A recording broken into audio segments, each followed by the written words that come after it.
This morning, this happened. Driving down Tapley's Hill Road yesterday, and I looked out towards the airport to see a number of massive planes just parked there doing nothing. You know what the locals call that? We call it laps down taps. Is that what you do? We do laps down taps. And this is why I don't live out west. It is pretty amazing. You look up to the skies, you don't hear the planes or see the planes anymore. And I was talking to a travel agent friend of mine. I got him on the line from the Don't Forget Travel Group on Glen Osmond Road in Eastwood. Morning, Sully. Hi, how are you? Good, mate. Now, first of all, as a travel agent, I just wanted to check in and say, how are you guys going? Like, how's business?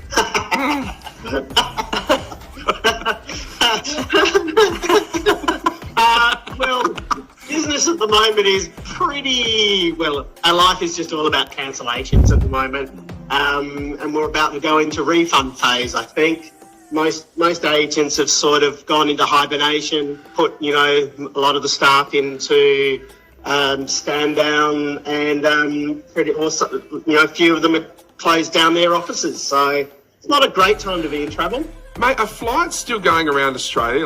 Can you fly out of Adelaide to Melbourne or Sydney, like right now? If I wanted to go to Melbourne tomorrow, can I still fly? Tomorrow, yes, you can. I mean, there are definitely some domestic flights flying.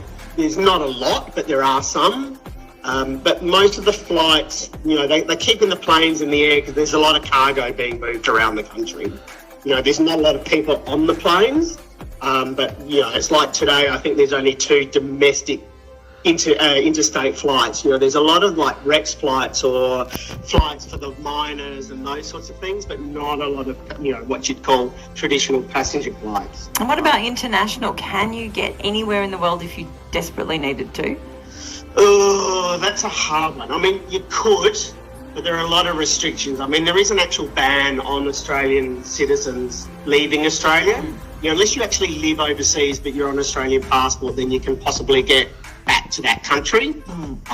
Or if you're part of the Defence Force or the government or the military, you can sort of get to places. But the general public, no, you can't.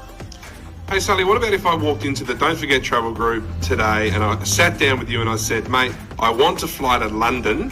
How could I get there, and how much roughly would it cost me, do you know? Well, firstly, if you did walk in, I'd probably have streamers and balloons and champagne. We got a customer. We got one. And then I sort of pick myself up off the floor and go, what is this strange thing in my office? Yeah, I mean, you could. You'd obviously, you can't fly out of Adelaide at all at the moment. There isn't any international flights in and out of Adelaide. Unless it's like one of those, chartered Mercy flights. So if you wanted to go to London, your best bet is you'd have to go to Melbourne and then probably pick up a Qatar flight to get to London and then quarantine over in London. And, at the moment, a return flight to London's about $2,500. So it's about $1,000 more than what it would be at this time of year.